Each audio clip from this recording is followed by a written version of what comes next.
really nervous. I don't think women are funny either. You guys are gonna be fine. We're gonna be fine. That is a test, just to get to know you guys. Right? Because if you laugh just a little bit, then I know everyone's a feminist. If you laugh a little bit too hard, I know we're all misogynists. And that way I can sort of tailor the jokes to the audience, you know? Do what's gonna work for you guys. So we'll just fucking do the misogyny material again. Every week, you guys, every week. Part of the problem I realized is that this look does not inspire confidence in comedy audiences. I get that. I don't look like I'm gonna tell you a joke. I look like I'm going to lead you in a sorority pledge. That's real. I would never join a sorority, ever. And it's not just because they wouldn't let me.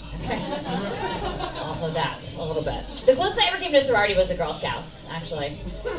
Which, I don't know if you know this, but it's totally a sorority, if you think about it, okay? Because you have to pay all this money to have friends, same. You have to sell all these baked goods to fundraise, same. You have to give all these hand jobs. I mean, how did you earn your badges, right? Like, I'm not gonna learn to sew. Just not gonna do it. I'm good with my hands, but I'm not that good. But I suffer from resting sorority face. I look like I graduated in 2004, but I still come to all the meetings. I'm just like really excited to see what Tri-Delta is going to do for charity this year. I really hope we send exfoliating masks to Cuba again. It's so dry there, you guys.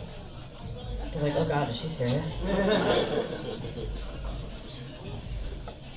I'm going through a divorce, getting out of a long marriage. Thank you. You guys can just hold your applause till the end, remember? I don't even do any jokes about that. I only say it on stage for the free moral support, so I don't know what we'll talk about now. It's too late.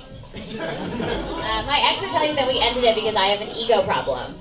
Oh, I know. I was like, that's not what my fans are telling me. Not one tweet about it. It's like I think I would have heard. Honestly, he wanted, in the end, it turns out, he wanted 5 or maybe even 6 children. No, and I was like, I wanted like maybe 1 orgasm. Ever. Like, how do you come to an agreement about it? We couldn't go on like that. We couldn't, because it's so much harder to fake having a family. Like, what face do you even make for that? Like, is this a family face? I don't know. The other face, I had it down. That mostly goes the same way. Like, all the women in the room laugh, and all the guys in the room were like, "Is this girl gonna do a punchline for these jokes? She's just not gonna do material up there? That's fine. Whatever. Go back to this free show again. No way." Or like very often there'll be like a couple in the front row, and I can hear the guy lean over and be like, "Yo, I'm giving you orgasms, though, right?" For sure. Like, your girlfriend's the only one not lying about it. Like, what? I'm kidding. We're all lying about it. Once I said that on stage, and a dude in the back went, "No." Like, you just heard the world's saddest PSA. It was really heartbreaking. But I was talking to dude friends about, like, why are we lying? Like, why do we do this? Why do we lie about it? And so I compared it to dogs, because I'm a crazy dog person. I don't know if there's any crazy dog people in here. Yeah? I feel like there's 2 kinds of crazy dog people. Those who, like, identify themselves, and then, like, the truly crazy people who have to be identified. Slouched down in their seats, like, needs to be on a watch list. That's me. I'm, like, outside the dog park in New York City, like some kind of pedophile. Like, maybe one will come over and I can pet him through the fence. Like, hey, buddy, I have biscuits in my van. You know you can't go to the dog park in New York City without a dog? I've been kicked out of many a dog park. It's like, ma'am, we have to ask you to leave. You're creeping out the dog parents. Or I do this too. I go too far out of my way in the city to see if I can pet some stranger's dog. Do that. My friends are like, where are you going? I thought we were going to Brooklyn. It's like, not anymore, we're not. Okay. There was a corgi with my name on it. And now we're going uptown. What on that one? Sorry. So I have a rescue dog at home, Cody. He's this like pit bull, so sweet, new to being in a house and trying to teach him tricks. And his heart's in the right place, but he's not smart. And so I'll say, Cody, sit up. And he just wiggles. And I'll say, Cody, sit up. And he just wiggles. And then eventually, because he's trying so hard, you just give him the treat anyway and say, good boy, you did it. I feel like it's like that with the orgasm. You're like, where's she going with this dog thing? I thought we were talking about sex. I circled back around. It's the same with dudes, isn't it? They need that same kind of encouragement. Like, Michael, sit up. Michael, sit up, okay? Fucking work with me. And then eventually, because he's trying so hard, you just say, good boy, you did it. Thank you. That was a good one. No, you're very fast. That's important. You win orgasms. Congratulations. And the reaction is like totally the same. They're both so proud. He's like, I am a good boy. I told you should have brought me home. And then they roll over and go to sleep. Okay? My job here is done. I'm dating in the city, so I'm getting a lot of dick pics. Yes, that's how men introduce themselves in Manhattan.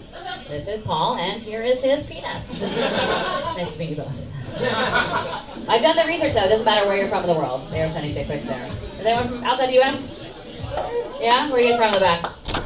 Canada, not that exotic. Anyone speaking a different language from a different country? Where are you guys from? Costa Rica. They're sending dick pics in Costa Rica? Yeah, totally. Here's the research, though. So wherever you're from in the world, they're sending dick pics, and it doesn't matter what language you speak in that country, the word for dick pic everywhere is just dick pic. It's fucking international, you guys. It's like shalom or aloha. Everybody knows it. Like, Weißt du was? Jemand hat mir gesendet eine dick pic. Vorsicht. The only people who ever have cute other names are British people. Who are always like, oh, sorry, we don't call them dick pics. We call them penis photographs. Everything's better in British. I don't want a dick pic, but I can see myself shopping at a fancy gallery for a beautiful penis photograph at the salon or something. That would be so nice. Another girl was like, oh, we don't call them dick pics, we call them cock shots.